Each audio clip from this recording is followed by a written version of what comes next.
With that, I'd like to introduce Chief Judge Brenda Weaver, Judge Charles Oslander, and Taylor Jones, Executive Director, Council of Accountability Court Judges. Did I say that right? You did. Oh, awesome.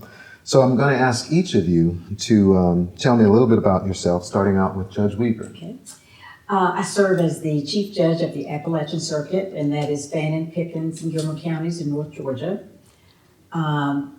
Was appointed judge in 1996 and also ran for office in 1996. So I've been a Superior Court judge since that time. You've been doing it a while then. I have, yes, sir. Okay. Keep telling us more. I discovered in 1996, as I was presiding in criminal cases, that I did not like that I had no alternatives other than to send men and women to the state prison system. So I very quickly started looking for other alternatives. In Georgia at the time, we had some accountability courts, treatment courts. I was aware of the courts that had started in Florida. And so in 2002, I started the adult felony treatment court in our circuit. Soon thereafter, I started the Veterans Court, the Family Treatment Court. Then I started the Mental Health Court and the Veterans Court. I now preside only in the Veterans Court and the Felony Drug Court, and we have other judges who preside in the other courts. That made being a judge what I wanted it to be. I wanted it to be not only protecting the public, but also serving my community and individuals in our community who needed a step up. Yeah, so you really pioneered the different types of treatment courts in your jurisdiction. Is that? Yes, sir, I did. So I have to ask this because you're not the first judge that I've heard say that they kind of stepped out a little bit and pioneered. What kind of feedback did you receive from your colleagues, let alone from your team? How did that go? Initially, with some of my colleagues, as long as I was willing to do the extra work, I was fine with it. Later on, Judge Messier, who now serves on the Court of Appeals in the state of Georgia, was very interested in assisting in the courts, and she took over our mental health court because previously she had served as the defense attorney in the mental health court. And so when she was appointed judge, she took over that court. And then when she was appointed to the Court of Appeals, then Judge Wooster now presides in the mental health court that we call the health court, and also does the problem-solving child support court. And then our juvenile judges now preside in the family treatment courts and do an excellent job. So we work very well together in our circuit, handling the different courts. That's wonderful. I do also want to ask, of those different calendars that you call, which one did you find most rewarding? Did you enjoy the most? Well, I admit, my husband's a veteran. I have a very special feeling for my veterans court.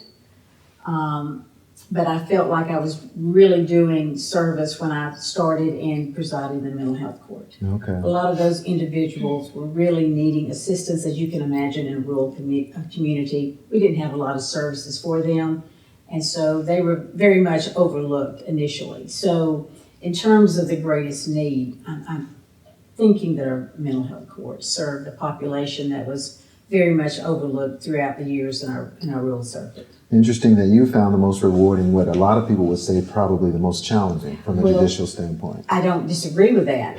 It was the most challenging court and is the most challenging court, but in terms of seeing the improvement, it is a very, very rewarding court. Okay, thank you, Your Honor. Ms. Taylor, I want to come to you next. You're the Executive Director, Council of Accountability Court Judges. I keep tripping over that, but you can say CACJ for short. That might even be just as hard. Can you tell us about the council and what it is, and what's your job with the council? Sure. Well, the council was formed in 2015 statutorily, so we have legislation that gave us the opportunity to do what we are now doing for almost 8 years. And essentially, we are the training, technical assistance, funding, and oversight body for Georgia's 185 programs. Wonderful. We do this all under the guidance of judges, 2 of which are here with us today. My understanding is when this was legislatively formed is that the judges that do these programs, preside over these programs, wanted their own body, wanted their own council to be able to provide this level of service to the programs.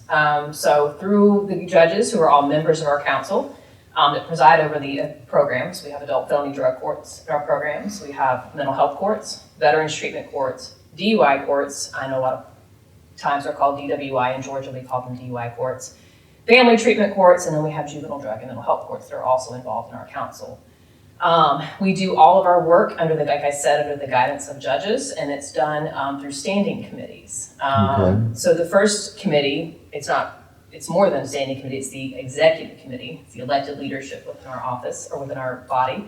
Judge Auslander is our current chair, and Judge Weaver has been our chair as well. And each class of court is represented. Then we have a funding committee that makes decisions on how the grants that we're able to give our courts, how the money is distributed.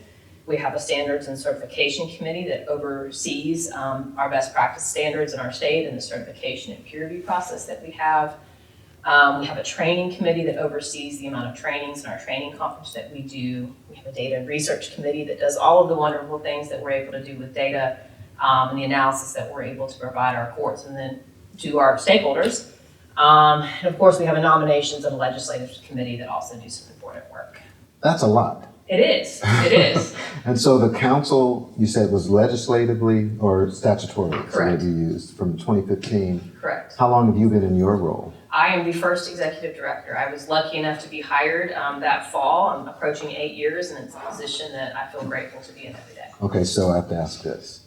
Were you drafted into the role, or did you volunteer and raise your hand into that? I was not. I will tell you my story if you want to listen as to how I got to where we are. We do want to hear that.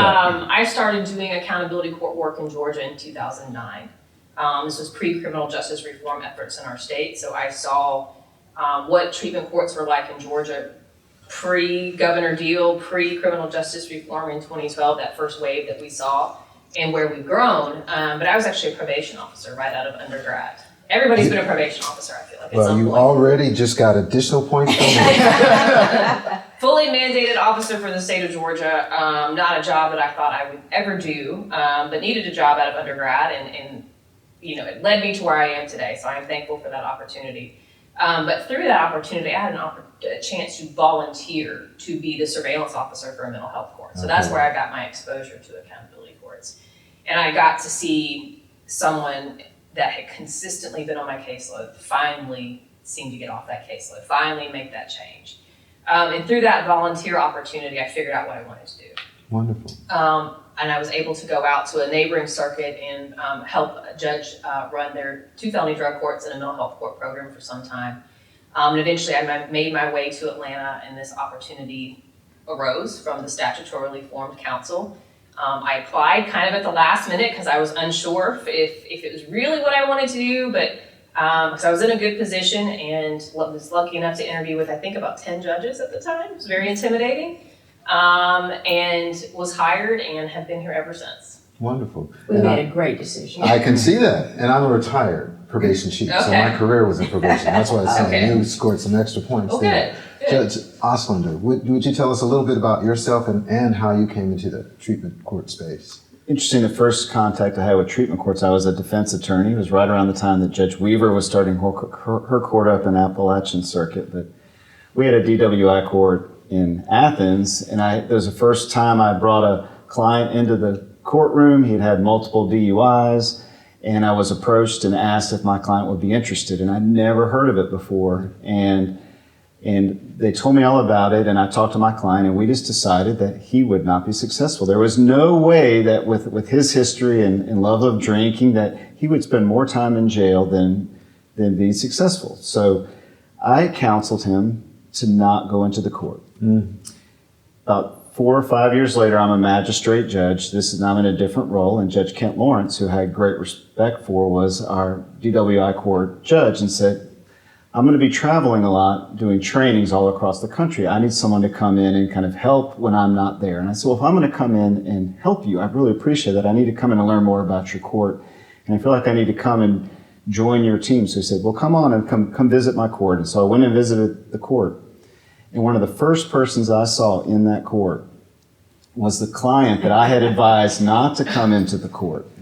And I got to hear Judge Lawrence talk to him about how successful he had been, of course, with another DUI post me representing him, but how successful he had been and all the things he had done to change his life in this court. And I felt like I gave this gentleman really bad advice Interesting. as a defense attorney. I did a very poor job of advising, and immediately I recognized the value of this court because I'd known this client. I'd represented him in more than one DUI when I advised him against it. And I fell in love with the concept. And then in 2011, Judge Lawrence retired, and I was fortunate to be able to take over his role as the chief judge, or the judge that ran the court. So I've been very fortunate. And I've had mentors like Judge Weaver throughout my entire time. So when I go to things, it's Judge Weaver who I'm learning from, and she was a chair before me.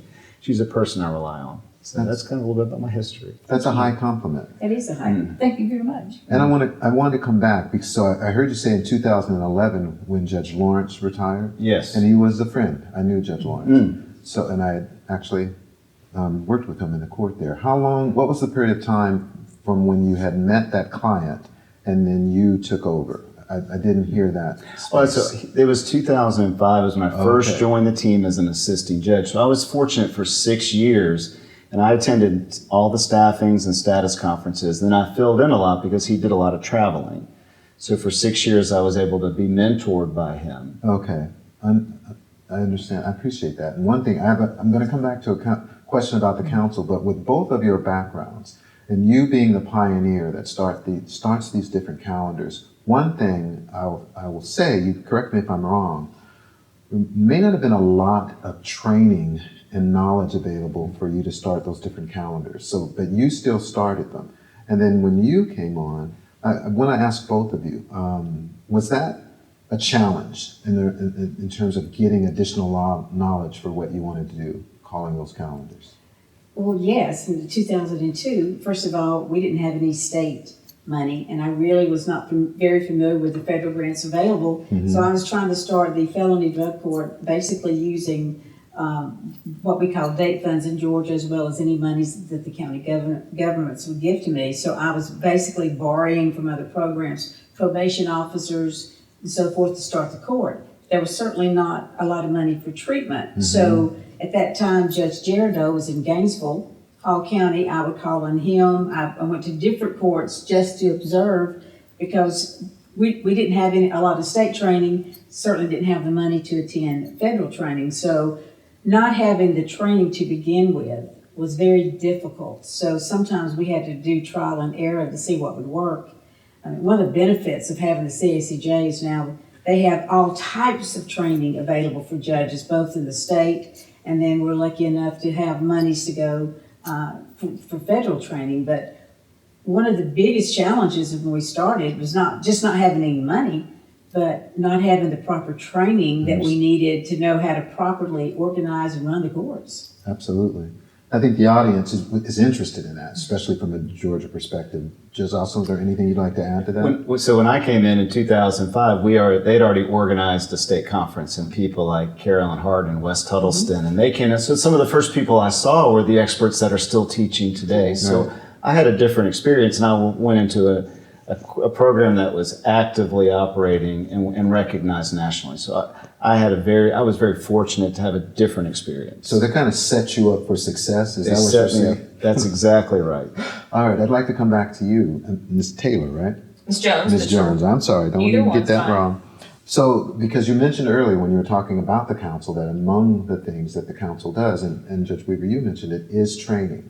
So can you expound a little bit on the types of trainings that the council offers and how you come up with them? Can you do that? We do lots of training. So as I mentioned earlier, we have a training committee that is made up of the judges that preside over these programs, and they're the ones that are making decisions and giving guidance to staff as to what type of trainings they want to see executed, what type of content we may want to see in a specific training. So I think that's important to acknowledge that we're doing all of this work based off of the judges that are actually presiding in these programs, seeing what those needs are. So once they give us guidance and direction, we then create an annual training calendar. And within CACJ, we're a staff of 13. So it's not just me. I have a wonderful team that I get to work with. And I have an assistant director in my office, Kimberly Howard, who really takes on creating this training calendar. So we do it on the fiscal year. Typically, we offer anywhere between 20 and 30 trainings a year, in addition to a statewide conference. So our statewide conference is 2.5 days. We start with a networking event, and we go all day on Monday, Tuesday, and we usually finish on Wednesday around lunch. And we bring in the best from around the country. At least I feel like we're able to do that. And then we also want to have a local flair, as I want to call it, to where we want to learn from each other, and we want to bring in people from our state that are doing this work as well. Our attendance is usually between 1,300 and 1,400 people at our statewide conference. It's very large. It's one of the biggest things that we do annually. We also bring in NDCI to help us with our implementation trainings for new courts that we may bring on, whether it's a DUI court, whether it's a felony drug court, family treatment court. We host those trainings, and then we also bring them back for tune-up trainings. We do require, as part of our standards and best practices, that our courts attend a tune-up every 3 to 5 years. And we help fund that, we support that. Recently, we worked with an ADCP, now All Rise, to actually participate in the Train the Trainer project. So we actually have Georgia trainers that have gone through their training to where we can deliver those tune-ups now, which I think is really good for our budget, but really good because we're learning from one another. So we do those trainings. We also work to provide evidence-based curricula training. So we have MRT, we do CBI, thinking for a change, seeking safety. We do those trainings so that we can provide the treatment providers that are working in our courts those tools necessary to execute those services. We also do new coordinator training. We do judges refresher trainings. We host webinars, whether it's MAT or something on stimulants. We're hosting, like I said, anywhere between 20 and 30 trainings annually, whether it's a webinar or in person. It's a full calendar. I have to say, that's impressive, particularly for a council that's only been in existence since 2015. That's not really a long time, would you agree? It's not. And you've accomplished a lot in that short time. I like what you said of how the trainings are driven from the judges. And I was wondering if either of you, Your Honors, could give an example of something that you've seen in calling those calendars where you say, we need to know a little bit more about this, or we need to develop this skill. Can you give examples of One that? that Taylor did not mention, but I think I would have loved to have attended in 2002. We have also new judges training. I was going to ask So about that. judges that are brand new, that are presiding in the different courts, they bring in and have a training in which goes over all of the different things that you will need to know or need to understand initially as you're presiding in an accountability court judge, in an accountability court. And it's so important because there's so many things you don't know. Just first of all, dealing with the participant. It's a different role as a judge. You're not judging that person. You're not sentencing that person. You are reviewing the accomplishments, and yes, sometimes the things they didn't do quite right, but you're going to talk about both. In other words, if you were late to a court meeting or if you were late to a drug screen, we're going to address that. But we're going to talk about, hey, but you were at treatment every time on time. You've passed all of your drug screens. You're doing so well. We're so proud of you. So that concept is very new to a lot of judges who've never sat in or observed an accountability court. It's like, are you kidding me? No, we're not kidding you. You're a cheerleader, and then sometimes you've got to be that person who also disciplines. But you do it both. You need to spend at least 3 minutes with your participant and go over all the good and the bad. And you do that in an open courtroom with all the other participants are there, and they're learning from, okay, I don't want to be late because she'll be mad at me. But so it's a learning process for all of the participants, but it's a conversation that you're having with the participant, and that is so important to that participant. They, for whatever reason, really want to get praise, and they want to get it from the praise when they're doing well, and they want to get that from the judge. They want to get that from the judge. Yes, Who delivers that training for the new judges? Who? CACJ. But I mean, the actual instructors are, you all Yes. do And then that. you have judges that come down that's been on the bench a while too to assist. So it's I'm sorry. very Go beneficial. ahead. We call in judges like Judge Weaver or Judge Ostlander or other judges that have been doing this work for a long time and ask them to present on a certain topic and create a PowerPoint. So the judges are training their peers. And then we step in as staff and I'll talk about, certain requirements. Like, what do you need to do in terms of state requirements to be successful? We'll go over the peer review process. We're going to go over, we have a treatment fidelity monitoring program that's run out of our office.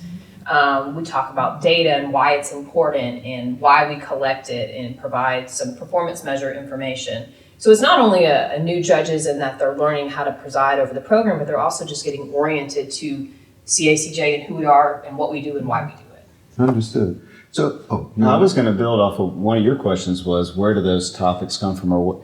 please. And as we go through the year and we see where courts are struggling, that's generally Taylor and her staff are like, we need to add this as a session at the conference. And, all of us have had issues, whether it's with a suicide or making sure that all the programs understand MAT. And immediately Taylor gets on with her staff and saying, we need to add this to the conference or the next tune-up training. So they identify where our program's struggling before I can even mention it to them. That's exactly what I wanted to know, how that process went about. But you also make me want to ask another question, because you talk about, and I commend you for the effort to develop training for new judges. How are new judges selected?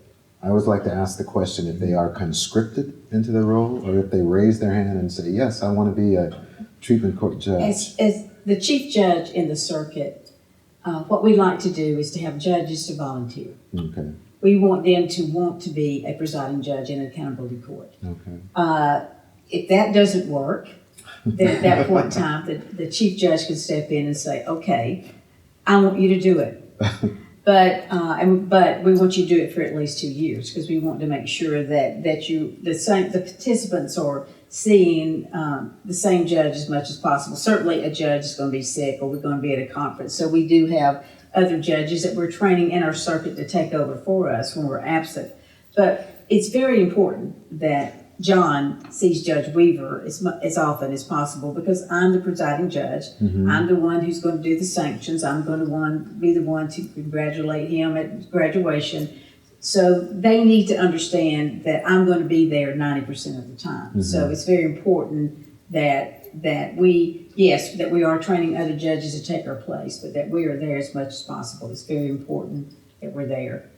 Okay, I'm gonna put Ms. Jones on the spot here. Okay. Okay. What is one of the hardest things about training judges?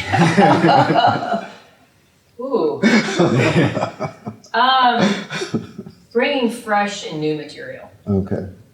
For especially, Georgia, we've got courts that have been doing this for 25 years. Mm-hmm. And then we've got courts that have been doing it for 2 years. So finding fresh and new things for our judges that have been doing this a long time, but balancing that with the foundational and implementation type training. Finding that balance, I say, would probably be the hardest thing in training judges. I understand that. She's being very kind. As I'm sure she would. And I understand the council is funded by the state, or what? How is it funded? It is. We, because of leadership through the governor's office and a supportive state legislature, we are fortunate enough to have state funds to run the council, but also through partnerships, we're a shared services model. So we work really closely with the administrative office of the courts in our state, and we also work, which is a judicial branch agency. We also work really closely with the Criminal Justice Coordinating Council, which is an executive branch agency. Okay. We straddle executive and judicial. We have budgets in both branches of government. It's very interesting. I think we're unique in that regard, but it allows us to perform the level of services that we need to make accountability court successful. So we do have state funds. It's an annual appropriation that supports not only the council, but pre-criminal justice reform, that appropriation was at $2 million, and now in 2023 we're at $35 million. Let me hold on. That is not just for CACJ. A very small portion of that is for CACJ. That money is going out the door to those 185 courts through a grant process that is managed through CACJ in a partnership with the Criminal Justice Coordinating Council. So that money is going into the local courts to fund their coordinators, to fund their treatment, to fund their drug testing. We're distributing that grant. We have a big grant program that we run. I so appreciate your clarity on that, and also just the numbers, because you watched the conversation with Judge May, and she also described the similar growth in funding in Florida. So it's really, I think, informative for the listeners to hear what you just described. I want to ask also, what are the biggest challenges that are facing treatment courts in Georgia? If you could, what would you say are the biggest challenges right now? Well, That's a hard question. Yeah, meant to be. It was meant to be.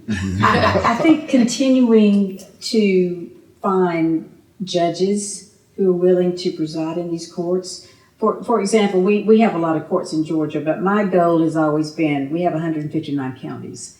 I would love for there to be some type of accountability court in all 159 counties. And right now we haven't reached that goal. We continue to want to reach that goal. I feel like that a person in South Georgia should have the same rights to be in an accountability court as they have in North Georgia, Fulton County or Atlanta, or wherever.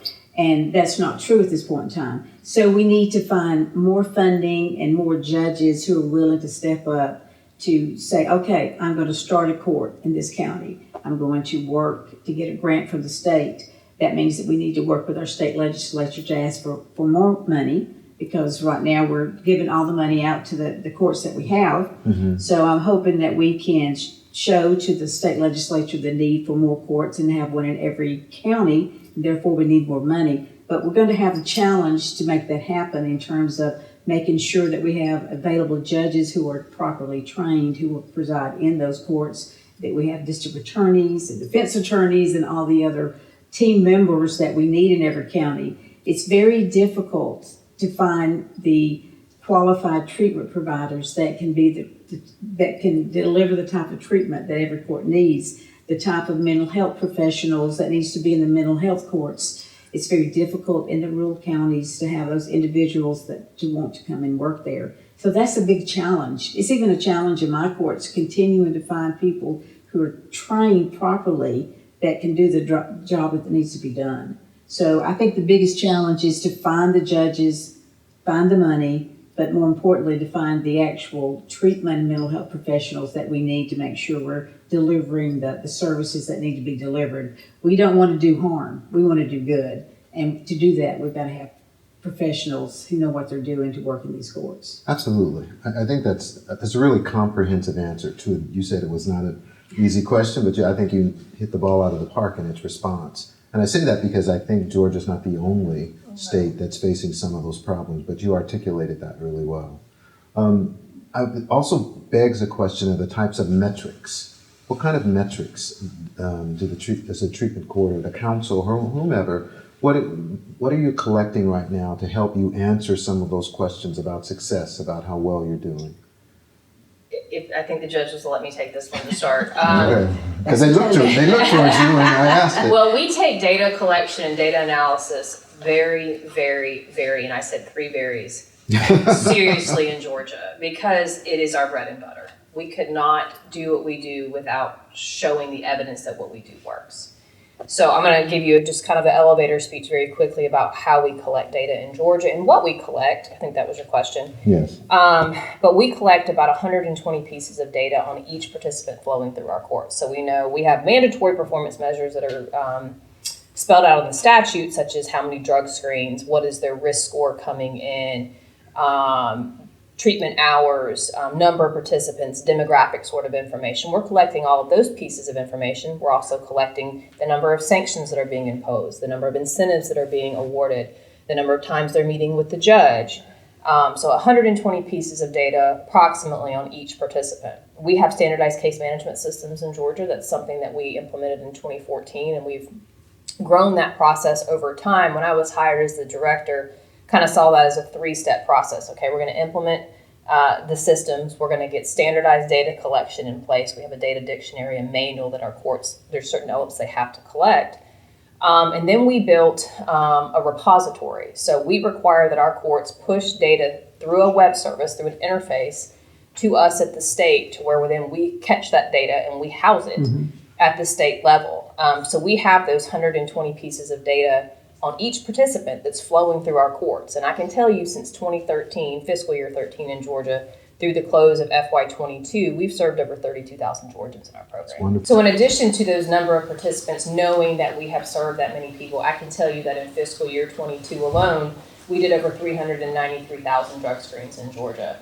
I might say that number again? 393,000. There are some change in there. Okay. If I had my notes in front of me, I could tell you the exact number. I can tell you that our recidivism rate in Georgia for a veterans treatment court participant that has graduated post 3 years for a new felony offense is only 18%. I can tell you that because we know who we've served, we know their state identification numbers, and we're able to perform that analysis.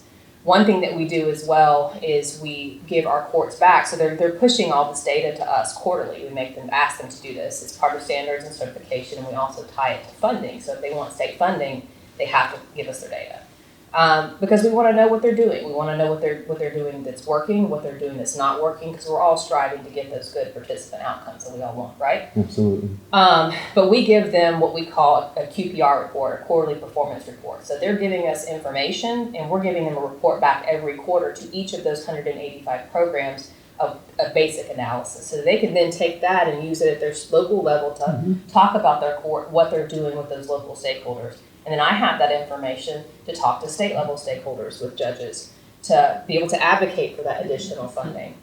One other cool project, and I'll try and wrap this up because I could talk to you about data for 3 hours, is we've worked with the University of Georgia's Carl Vinson Institute of Government to perform an economic impact study in Georgia. So we know that of the 1,500 graduates, actually it's 1,592 graduates that we had last fiscal year, that each one of those graduates produces a little over $25,000 in economic impact to our state. That equates to $43.1 million that our graduates in FY22 alone gave back to Georgia in an economic impact. That's community service performed. That's incarceration avoidance fees. It's healthcare costs that are avoided. It's an analysis that we're able to perform every year, and I think we take that a step further in Georgia beyond just performance measures. We want to look at cost savings as well. I have to say, you hired the right person. We You know agree. that already.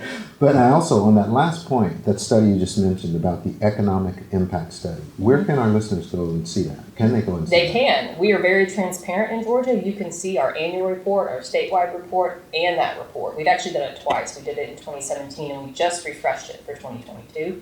If you go to cacj.georgia.gov, hit the data and research tab, everything is there that you need.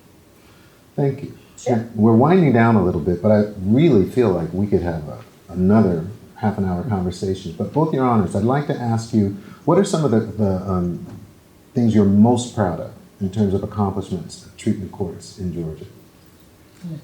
I said the thing that I'm most proud of when I was thinking about our organization is that we have a set of standards, that we have certification, that we have peer review, and that we know that not only are we funding 185 courts, but we're funding 185 quality courts that are operating properly to best serve their participants. That's what I'm most proud of with our organization. Thank you, Your Honor. Judge? Adding to that, not only am I proud of the CACJ and the job that they do for all of us in Georgia, but I am so proud of the fact that using the data that Ms. Jones just talked about, we use that data to improve our treatment for our individuals. If you look at our curriculums from even 5 years ago to what we're doing now, we know the different types of evidence-based treatment that works best for their participants. So using all of this information, we upgrade the treatment. We have individuals that work for the CACJ that can come out and provide technical assistance to me. It's like Judge Weaver, you don't feel like that you know enough about treatment. We're going to train you, and more than that, we're going to evaluate your treatment provider and make sure that she's doing what she needs to be doing every day in classes. They'll actually come out and monitor classes to make sure that the things that need to happen are happening. I'm not an expert in treatment. Judges are not. We don't know what to look for. Mhm. So the CACJ is training us also to know what to look for, but also will send out people to do technical assistance for our courts that doesn't cost us any money and will tell us how to do a better job. So I'm very proud of the fact that Georgia judges want to do the best job that we can do, and that we have an organization that will help provide that treatment to us, that training to us at no cost, and they will do it in a very pleasant way, making us feel like we're doing a great job, but we just need to do a little bit better. So it's been tremendous help to us. Makes me want to come to your next conference that you put on. I'm going to put Please it on do. my calendar. So I only have one last question, and just, Weaver, you've alluded a little bit to this answer, but it's just for each of you. Where do you see treatment courts in Georgia in the next 10 years?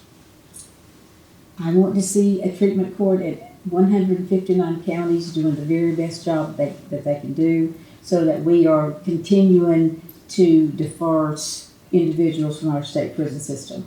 I want them working, raising their own children, and living a life, as opposed to me keeping them in jail for 5 years or 10 years or 15 years. That's what I see. I see us taking treatment to another level. And what I mean by that is we're already one of the largest mental health and substance use providers in the state of Georgia when you look at the courts collectively. And us working with the state funds that go into our Department of Behavioral Health and Developmental Disabilities, the more that we pair with them, I think we can improve treatment services that are provided to all Georgians, but especially justice involved. And we also are working on solving those difficult housing issues and medical issues. And I think in 10 years, we're going to create some great solutions, and we're going to look back and we won't be like, how did we do it without what we have now? So if you're still interviewing in 10 years, and we're fortunate enough to still have Ms. Jones here, I look forward to watching that podcast and seeing all that she has How many more accomplished. courts we have? Ms. Jones, anything in 10 years?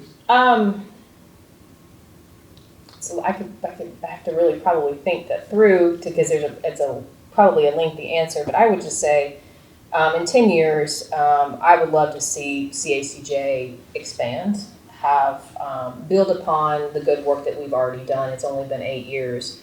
It's been a fast 8 years, but it's been a wonderful 8 years. And continuing to build, one of the things you had mentioned the question before, about being what we're proud of. I'm proud of the office, the CACJ office that's been built, and the level of service that I hope that we're able to provide, but also that I feel like I have really tried as the director and really tried to instill in our team is that we've built an accountability court community in our state. So when you sit there at our conference and you see 1,300, 1,400 individuals, that is the accountability court community. That is the workforce that is going out and providing services to the citizens of Georgia in need of these services.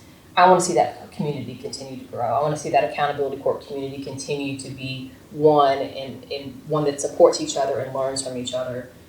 That's what I think will happen in 10 years, while tackling all of the housing and the medical and the 159 counties, tackling all that along the way. Well, Ms. Jones, Chief Judge Weaver, Judge Ostrander, I thoroughly enjoyed this, and I'm sure the audience will as well. So thank you so much for your time, spending time with us. Thank you. Thank you very much.